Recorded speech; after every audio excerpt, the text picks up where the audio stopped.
festival and this thing where they're repatriating these and they're Russian citizens and they put a puppet government in. Well, the one guy they put in got assassinated. The Ukrainians took it back over again. So Putin's in a pretty tough position here. He's kind of like a jaguar in a very small cage that hasn't eaten in a little while. It's going to be tough. I'd draw another analogy there, Michael. I'd say he's a bit like Wile E.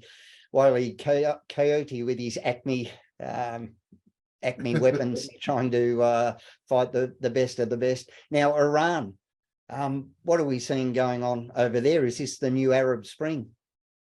Yeah, that's an interesting point. I agree with that analogy. I mean, there was a young lady, her name was Misha Amina. She was a 22-year-old young lady who wasn't wearing her hijab properly.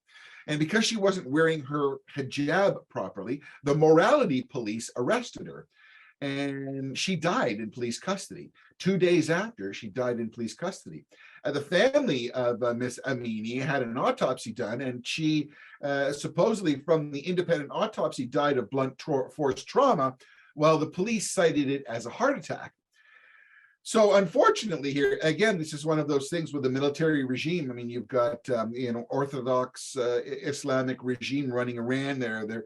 Everything's closed in. You have to do everything a certain way. People are upset. Gas is going up. People are not happy. They're repressed. And this was a flashpoint that has ignited the people and has torched a whole bunch of protests. Hundreds of people were shot dead. The Iranian police were using real live bullets to put down protests, and basically released a statement saying that the military will crush any people who object to the government. So Misha's death basically ignited this powder keg, and it's how does one say, it's gotten a bunch of people who have never been able to protest and do anything to now get together and say, well, they're frustrated with this republic. There's no women's rights. They can't feed themselves.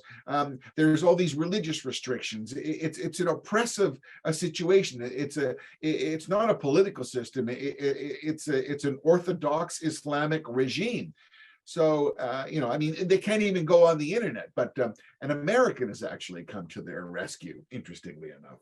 Yeah. You know what I'm talking about. Saw that Elon Musk has made available his Starlink, his satellite communication. He's also done it for Florida as well. He has, that's right, you're correct. And you talk about someone kind of like a drug dealer, you give them the drugs for free, and then they'll be your client forever. The beautiful thing about Starlink is it goes everywhere, anywhere, all the time, because it is satellite based. So you're correct in saying what Elon Musk did was offer free connection of Starlink to the Iranian people and to the people in Florida because of the horrible devastation of the hurricane that went through. But so that is something you can't stop. How do you stop that? How is China going to stop that? So it's quite revolutionary in its concept. But this just shows how technology now is changing our world, and not only changing our world, but affecting politics. So geopolitics and the barrier of communication.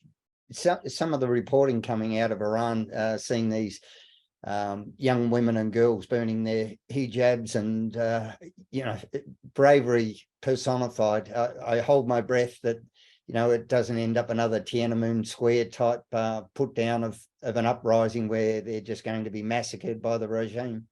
Yeah, well, they had many of the Iranian women taking their jobs and putting them over top of their heads like flags like that, because after a little while, after being oppressed and having a little taste of North American and the rest of the world's freedoms, you're kind of wondering, well, why can't I do that?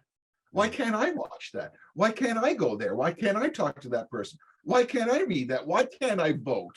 Why can't I change? Well, because you're not allowed to. Well, why am I not allowed to? Well, because we say so. And if you disagree, you're going to get shot.